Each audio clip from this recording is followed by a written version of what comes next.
다니엘서 4장 28절에서 33절 말씀입니다. 제가 봉독해 드리겠습니다. 이 모든 일이 다 나 느부갓네살 왕에게 임하였느니라. 12달이 지난 후에 내가 바벨론 왕궁 지붕에서 거닐세. 나 왕이 말하여 이르되 이 큰 바벨론은 내가 능력과 권세로 건설하여 나의 도성으로 삼고 이것으로 내 위엄의 영광을 나타낸 것이 아니냐 하였더니, 이 말이 아직도 나 왕의 입에 있을 때에 하늘에서 소리가 내려 이르되 느부갓네살 왕아, 내게 말하노니 나라의 왕위가 내게서 떠났느니라. 내가 사람에게서 쫓겨나서 들짐승과 함께 살면서 소처럼 풀을 먹을 것이요, 이와 같이 7대를 지내서 지극히 높으신 이가 사람의 나라를 다스리시며 자기 뜻대로 그것을 누구에게든지 주시는 줄을 알기까지 이르리라 하더라. 바로 그때 이 일이 나 느부갓네살 왕에게 응함으로 내가 사람에게 쫓겨나서 소처럼 풀을 먹으며 몸이 하늘 이슬에 젖고 머리털이 독수리 털과 같이 자랐고 손톱은 새 발톱과 같이 되었더라. 아멘.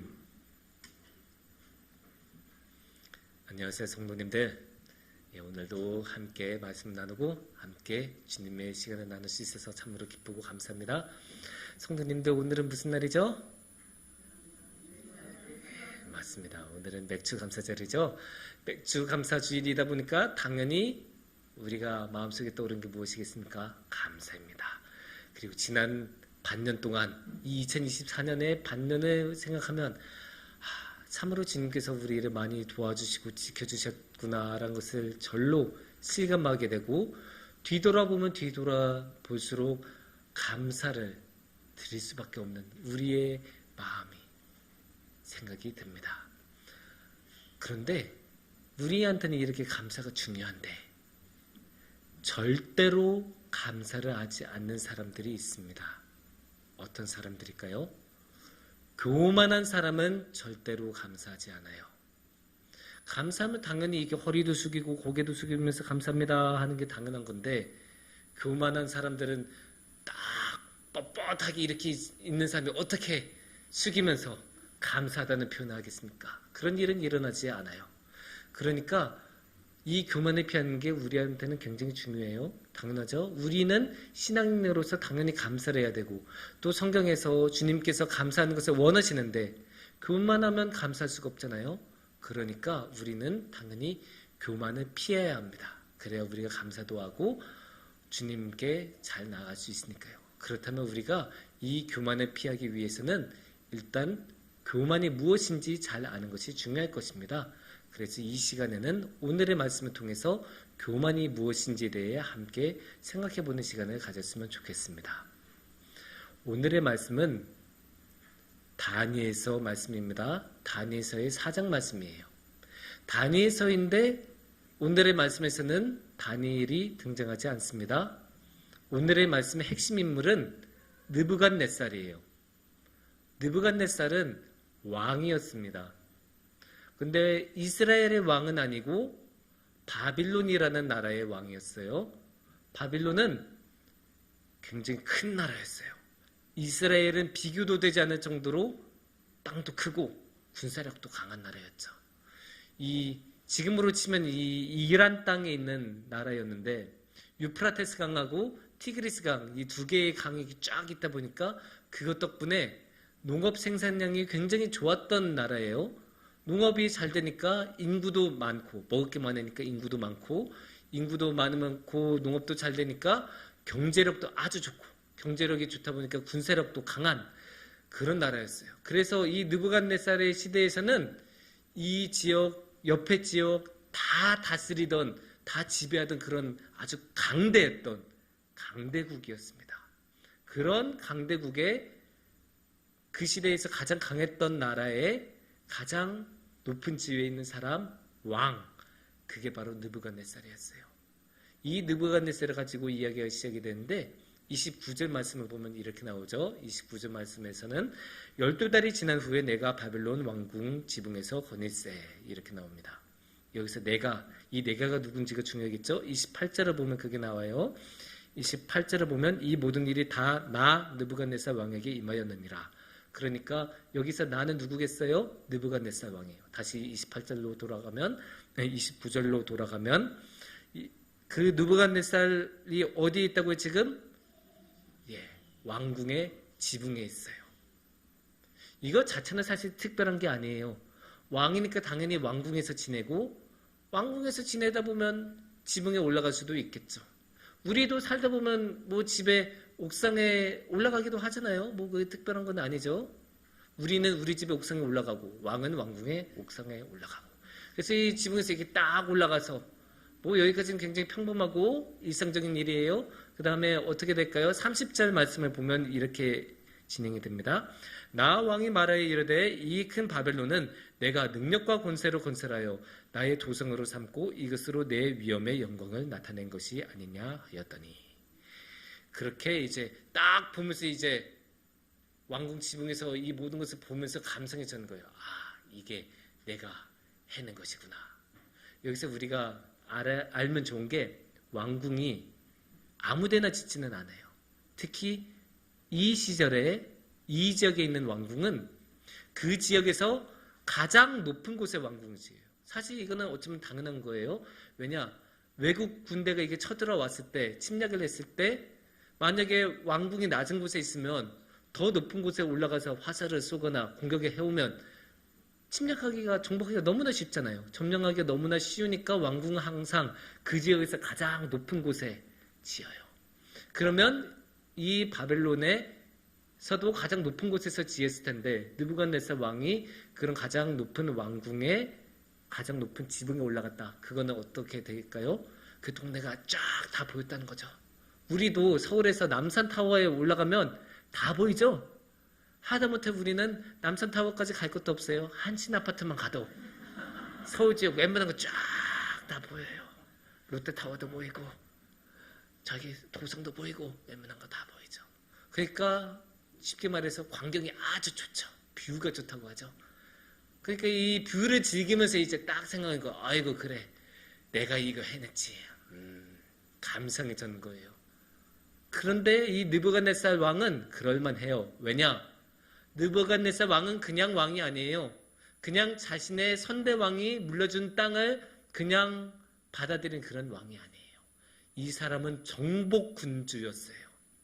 직접 전쟁터에 나가서 군사를 이끌고 전쟁을 해서 상대 나라들을 무찌르고 패퇴시키고 점령했던 그런 왕이에요. 그러니까 이스라엘도 정확히 말하면 유다 왕국도 멸망시키고 예루살렘을 함락해서 그 모든 포로들을 데리고 온 사람도 이 느부갓네살 왕이었죠. 이렇게 직접 나가서 해낸 일들이었어요. 그 어마어마한 영토 느부갓네살 왕이 직접 전쟁을 하면서 확장시켰던 그런 나라가 바빌론이었어요. 그렇게 다 확장시키고 나서 그 모든 부가 집중된 곳이 어디였겠어요? 이 수도였던 바빌론이라는 곳이었겠죠. 그래서 이 바빌론의 그 융성했던 그 도시를 보면서 감성이 전 거예요. 그래, 이게 내가 해낸 거다. 내가 천하통일을 해냈어. 이게 내 업적이고 내 지난 10년, 20년의 고생이야. 딱 이렇게 감성이 젖는 거예요. 감성이 젖을만 하죠. 자신이 정말로 열심히 노력해서 고생해서 해낸 업적이 있으면 당연히 성취감도 누릴만 할 겁니다. 그런데 우리가 알아야 되는 것은 이 장면만큼 교만이 무엇인지 보여주는 게 없어요. 잘 보여주는 말씀이 없어요. 이 장면만큼 교만이 무엇인지 정확하게 보여주는 장면이 없어요. 왜냐? 우리가 흔히 교만이라고 생각하면 어떤 이미지가 있어요? 이런 거 있잖아요. 막 하고 내려다보고 막 반말하고 그래 이거 가져가봐 이렇게 하고 맨날 시키고 사람들 무시하고 이런 이미지를 우리가 교만함을 가지고 있죠. 그런데 그런 태도는 아주 일부일 뿐이에요. 교만의 아주 일부예요. 그게 핵심이 아니고 교만의 진짜 핵심은 따로 있어요. 교만의 핵심은 뭐냐? 자신을 하나님의 자리에 두는 게 교만이에요. 하나님의 자리를 뺏는 거예요. 하나님이 다 해냈다라고 생각하는 게 아니고 내가 해냈다라고 생각하는 순간 교만에 빠지는 거예요. 이게 너무나 중요해요. 그냥 사람들 조금 무시하고 이런 게 중요한 게 아니에요. 누가 하나님의 자리에 앉아 있는가.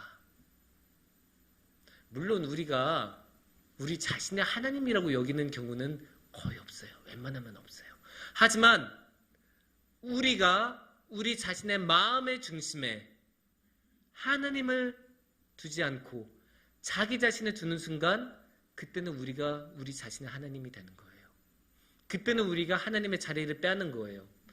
우리는 당연히 하나님을 우리 마음의 중심에 모셔야 돼요. 하나님은 우리에게 전부를 주셨고 하나님은 우리의 전부이시니까.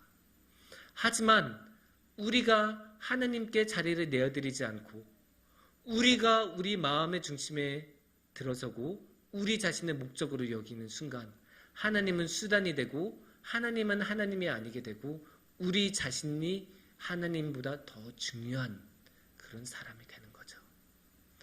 이 개념을 가지고 다시 한번 30절 말씀을 볼게요. 30절 말씀을 보면 이렇게 나오죠.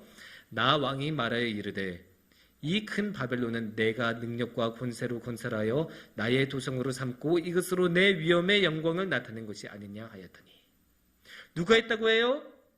내가. 누구의 도성이라고 해요? 나의. 누구의 영광입니까? 나의 영광. 이거 보면 여기 하나님 어디 있어요? 여기 하나님의 자리가 조금이라도 남아있습니까? 없어요. 이게 얼마나 교만한 말인데요. 물론 느부갓네살이 전쟁하느라 고생했죠. 그 원정길 오르는 거 굉장히 힘들어요. 전쟁하러 거기까지 가는 것만 해도 최소한 3달, 못해도 1년은 걸리는 거리예요. 그런데 그렇다고 해서 이 모든 땅을 점령하고 영토를 확장한 게 자신의 능력으로 했다고 말할 수 있어요? 아니에요. 느부갓네살 왕은 도저히 컨트롤할 수 없는, 통제할 수 없는 것들이 너무나 많아요. 아무리 많은 군대를 이끌고 전쟁으로 나서도 날씨 한번 안 좋으면 전쟁 시작도 못해요.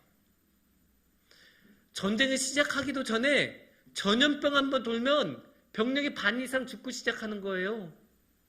그런 것들 조금도 생각을 안 하고 있어요. 아무것도 아닌 것으로 인하여 전쟁 자체가 패배할 수도 있고 원정 자체가 완전히 무산될 수도 있는데 그런 것들은 느부갓네살 왕이 조금도 생각을 안 하고 있어요. 그냥 다 자기가 했대요. 자신이 그 하나님의 크신 계획의 일부라는 것은 조금도 생각 안 하고 하나님의 크신 계획 때문에 이 모든 영토를 얻을 수 있다는 것은 조금도 생각을 안 하고 그냥 다 자신이 했다고 생각하는 게 지금 느부갓네살 왕이에요. 그러니까 얼마나 교만한 거예요. 그리고 우리가 죄송해요. 우리가 교회에서 흔히 하는 말이 뭡니까? 하나님의 영광을 위하여. 우리가 너무 많이 하는 말이다 보니까 이게 무슨 관용구처럼 된 경우도 많지만 그럼에도 불구하고 이건 너무나 중요해요. 왜냐? 내가 나를 위해서 한 게 아니라 하나님을 위해서 한 거다라고 고백하는 거니까요. 근데 여기서 느부갓네살은 그것마저도 없어요. 누구의 영광이라고요? 나의 위엄, 나의 영광을 위하여. 나를 위하여 이 모든 것 나의 영광이다. 이 도성은 내가 해낸 거다. 나의 업적이고 이걸로 인해서 내가 빛나고 내가 좋은 거다. 이렇게 자신을 중심에 두고 있고 모든 것을 자신을 향하게 만들었어요. 그러니까 이게 어떻게 교만이 아니에요. 여기 어디에 하나님의 자리가 있습니까? 여기에는 하나님이 계실 곳이 조금도 없어요.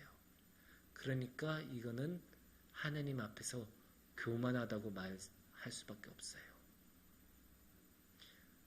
여기서 우리가 정확하게 알아야 되는 게 성경에서는 교만을 단 한 번도 좋게 말한 적이 없어요. 그건 당연한 거예요. 사람이 감히 하나님의 자리를 뺐는데 그걸 어떻게 좋게 말하겠습니까? 좋게 표현할 수가 없어요. 절대로 그건 불가능해요.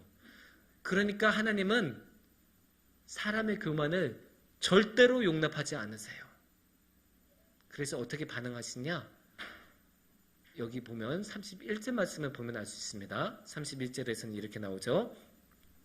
이 말이 아직도 나 왕의 입에 있을 때 하늘에서 소리가 내려 이르되 느부갓네살 왕아 내게 말하노니 나라의 왕위가 내게서 떠났느니라. 여기서 하늘에서 나는 소리는 당연히 하나님께서 하신 말씀이시겠죠. 하나님께서 곧바로 선언하세요. 네 왕이 끝났다. 너 더 이상 왕이 아니야. 근데 여기서 재밌는 게 언제 말씀하셨냐? 그 말, 그러니까 30절에서 자신이 그렇게 모든 것이 자신이 해냈고 모든 것이 나의 영광이다라는 말이 끝나기도 전에 하늘에서 하나님께서 말씀하셨다고 해요. 자신이 그렇게 하나님이라고 자신의 드높이는 그 순간이 끝나기도 전에 하나님께서 개입하셨다. 얼마나 우스워요. 자신이 하나님인 줄 알았는데 그 하나님인 척하는 그게 끝나기도 전에 하나님께서 그것을 못하시게 하는 그 모습을 볼 수 있죠. 그래서 어떻게 됐을까요? 33절을 보면 알 수 있습니다. 33절에 바로 그때 이 일이 나 느부갓네살에게 응함으로 내가 사람에게 쫓겨나서 소처럼 풀을 먹으며 몸이 하늘 이슬에 젖고 머리털이 독수리 털과 같이 자랐고 손톱은 새 발톱과 같이 되었더라. 예, 그러니까 여기 묘사된 것만 봐도 손톱이 이게 엄청 길고 머리 완전 산발이 되고 소처럼 풀을 뜯어먹으면서 살았다고 해요. 그러니까 쉽게 말하면 사람답지 않게 살았다는 거예요. 근데 느부갓네살 왕 정도 되는 사람이면 권력도 있고 자기 사람도 있는데도 이렇게 했다라는 거는 아무리 봐도 인간적인 이 정신을 잃었다라고 봐는 게 옳을 거예요. 인간의 정신을 잃고 이성적인 능력을 잃었으니까 이런 식으로 비상식적인 행위, 사람이라면 안 할 행위를 하는 거죠. 그러니까 이거를 생각해 보세요. 방금 전까지만 해도 이 느부갓네살 왕은 전 세계에서 가장 강대한 나라에서 가장 권력이 많았던 사람, 그 나라에서 가장 융성했던 도시의 가장 높은 곳에서 모든 사람보다도 더 높은 왕궁의 지붕에서 모든 사람들을 내려다보면서 마치 하나님이라도 된 듯이 가장 높은 곳에서 보던 왕이었어요. 근데 그 사람이 하나님이 치시자 어떻게 됐냐? 사람은커녕 사람의 말도 잃어버리고 사람의 행색도 잃어버리고 짐승 같은 수준으로 떨어졌습니다. 이게 뭐 금수만도 못한 모습 아닙니까? 완전 사람이라고 할 수 없는 모습이 아니에요. 하나님께서는 이렇게 교만한 자를 이런 식으로 다스리세요. 절대로 교만을 용납하지 않으시고, 그래 네가 그렇게 뛰어나다고 생각해? 아니야. 내가 너의 진짜 모습을 보여줄게. 그 순간 가장 낮은 곳으로 떨어지는 거죠. 어떠한 사람보다도 더 낮은 곳으로, 아니 사람보다도 더 낮은 짐승의 영역으로 떨어지는 모습을 우리는 볼 수 있습니다. 그런데 하나님은 정말로 참으로 자비로우신 분이세요. 그래서 이런 느부갓네살 왕도 사실 그냥 교만한 행위를 했고, 그래서 이대로 내버려 두셔도 되는데 이대로 버려두시지 않으시고 그래도 회복시켜 주세요. 물론 그냥 회복시켜 주시지는 않으세요. 원칙 없이 그냥 되돌려 주시지 않으세요. 그럼 어떻게 하냐?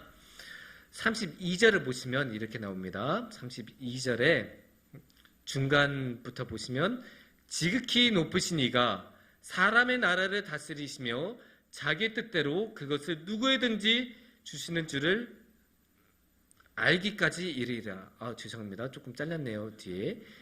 주시는 줄을 알기까지 이르리라 라고 나옵니다. 그러니까 언제까지요? 하나님이 하나님이란 것을 알 때까지. 하나님이 온 세상을 다스리시고 하나님이야말로 모든 것을 운행하신 분이란 것을 인정하고 받아들이는 그 순간까지 짐승처럼 살아간다. 이 말씀을 하나님께서는 하시는 거예요.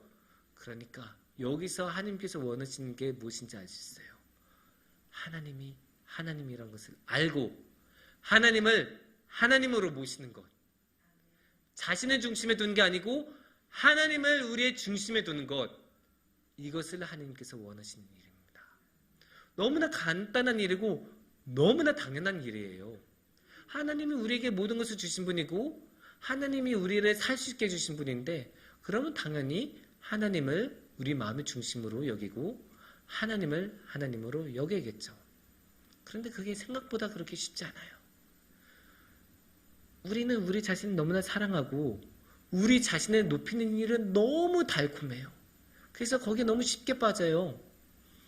흔히 하는 말이 있죠. 연예인병이라고. 연예인들조차도 걸리는 게 연예인병이에요. 어떤 증상이 있냐? 뭐 좀 하자라고 하면 다 하는데요. 나 같은 탑스타는 그런 거 안 해. 완전 깁스이게 딱 해서 연예인병 걸리면 심지어 PD, 자신의 방송이 어떻게 나올지 연출하고 다 이렇게 보여줄 그런 PD한테도 교만하게 나 그거 안 해. 막 이런 식으로 하고. 어떤 연예인이 직접 하는 이야기가 있어요. 자기가 연예인 그 병에 한창 걸렸을 때는 어떻게 했냐. 티셔츠 이런 옷도 그냥 안 입어요. 티셔츠 한 벌에 50만 원짜리 정도는 돼야 입고 나갈 수 있대요. 괜한 허영심이 이렇게 딱 가득 차 있고 모든 게 자기 중심으로 돌아간다고 생각한다. 그런 게 연예인병에도 있고 그게 교만의 모습이죠. 그런데 이 연예인병은 조금만 옆에서 이렇게 부추겨주면 다 걸린다고 해요. 그만큼 사람은 높임을 받는 것을 좋아하고 그게 그렇게 달콤하기 때문이에요. 이 느부갓네살 왕도 다르지 않아요. 심지어 느부갓네살 왕은 경고까지 받았어요. 오늘의 말씀 바로 앞에서 19절에서 26절을 보면 특히 26절에서 다니엘이 느부갓네살 왕에게 미리 말해줘요. 하나님께서 그 조심하라고 하셨다. 하나님이 하나님이라는 것을 알 때까지 그렇게 어려움을 겪고 하나님을 하나님으로 인정할 때서야 모든 것을 회복되고 그 나라가 느부갓네살 왕의 나라가 형통해질 거다. 이렇게까지 말을 해줬어요. 그러면 느부갓네살 왕은 처음부터 하나님을 하나님으로 여기고 살아갔으면 이런 어려움을 겪지 않았을 텐데 그런데도 불구하고 뻔히 알고 있는데도 경고를 미리 받았는데도 걸리는 것. 이게 바로 교만이고 그게 바로 교만의 달콤함이에요. 사람이 그렇게 피하기가 어려운 게 교만이에요. 그래서 우리가 그럼에도 불구하고 우리는 교만을 피해야 하기 때문에 그나마 교만을 피할 수 있는 방법 두 가지를 한번 생각해 보자면 첫 번째는 이 나에 대해서 우리가 경계를 하는 거예요. 그 30절 말씀 밑에 있는 그 자막을 다시 한번 보여주시면 좋을 것 같은데 여기 보면 나 왕이 말하여 이르되 이 큰 바벨론은 내가 능력과 권세로 건설하여 나의 도성으로 삼고 이것으로 내 위엄의 영광을 나타낸 것이 아니냐 하였더니 다 나가 중심이잖아요. 나 다 내가 해야겠다, 내가 해냈다, 모두 다 내 것이다. 이 내가에 빠져있는 이상 교만에서 절대로 벗어날 수 없어요. 반대로 우리가 교만에서 벗어날 수 있는 가장 좋은 방법은 이 내가에 대해서 조심하는 거예요. 나를 중심에 두지 않고 내가 해냈다고 생각하지 않은 것, 나의 것이라고 생각하는 것이 아니고 나를 위해서라고 생각하지 않는 것, 여기서부터 교만을 피하는 것의 첫 번째 발걸음이 시작이 되는 거예요. 또 우리가 두 번째 방법을 한번 생각을 해볼 수 있는데 교만을 피할 수 있는 두 번째 방법, 그거는 바로 감사입니다. 감사만큼 교만을 피할 수 있는 좋은 방법은 없어요. 왜냐? 사람은 언제 감사하죠? 자신이 얻을 수 없는 것을 얻을 때, 자신이 할 수 없는 것을 할 수 있게 될 때, 그럴 때 감사를 해요. 예수님을 만난 사람들, 특히 예수님께 치유를 받은 사람들, 그 사람들은 예수님께 진정으로 감사를 드렸어요. 왜냐? 그 당시의 의술로는 절대로 치유할 수 없는 병들인데 예수님은 낫게 해주셨으니까. 자신은 절대로 얻을 수 없던 건강을 예수님은 주셨으니까. 그것도 값없이 선물로. 그러니까 그들은 감사를 하는 거예요. 나의 능력으로 할 수 없다는 것을 알 때, 나는 도저히 그걸 받을 자격이 없다는 것을 알 때 사람은 감사해요. 그런 사람은 자기 자신을 중심에 두지 않아요. 그런 사람은 교만하지 않아요. 그래서 그런 사람은 교만에서 피할 수 있고 감사의 길로 걸어가게 돼요. 사랑하는 성도님들, 우리 모두 교만의 길을 피하기를 원합니다. 교만의 길은 멸망의 길이고 하나님과의 관계를 파괴하는 길입니다. 그래서 교만은 무조건 피해야 합니다.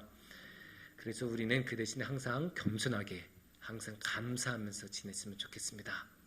그렇게 우리가 감사하고 하나님이 진짜 누구인지 알면 우리는 너무나 자연스럽게 주님을 찬양하고 주님을 경배할 수밖에 없어요. 우리만 그런 게 아니에요. 하나님을 믿는 사람만 그런 게 아니에요. 37절 말씀을 보면 이런 말씀이 나와요. 37절 말씀에 그러므로 지금 나 느부갓네살은 하늘의 왕을 찬양하며 칭송하며 경배하노니 그의 일이 다 진실하고 그의 행하심이 의로우심으로 교만하게 행하는 자를 그가 능히 낮추심이라. 우리가 알아야 되는 게 느부갓네살은 이스라엘 왕이 아니라고 했죠? 바벨론의 왕이에요. 유대인이 아니에요. 하나님을 모르는 사람이에요. 그럼에도 불구하고 이 사람이 어떻게 했다고 해요? 하늘의 왕을 찬양하고 경배하고 칭송한다고 했잖아요. 그리고 교만한 자를 경계하고 자신을 버리고 오직 하나님께 나아간다. 이렇게 지금 고백하고 있잖아요. 믿지 않는 사람조차도 이렇게 하나님을 찬양하게 만드는 게 교만에서 벗어나서 감사함으로 나아가는 길이에요. 이 길이 인도네시아의 발리 땅에도 열리기를 원합니다. 그래서 그곳에도 하나님을 찬양하고 하나님을 경배하고 하나님을 칭송하는 사람들로 가득 차기를 원합니다. 그래서 우리 모두 함께 주님께 찬양과 경배와 감사를 드리며 주님과 함께하는 그런 우리 성도님들, 우리 모두가 되시기를 축원합니다. 기도하겠습니다.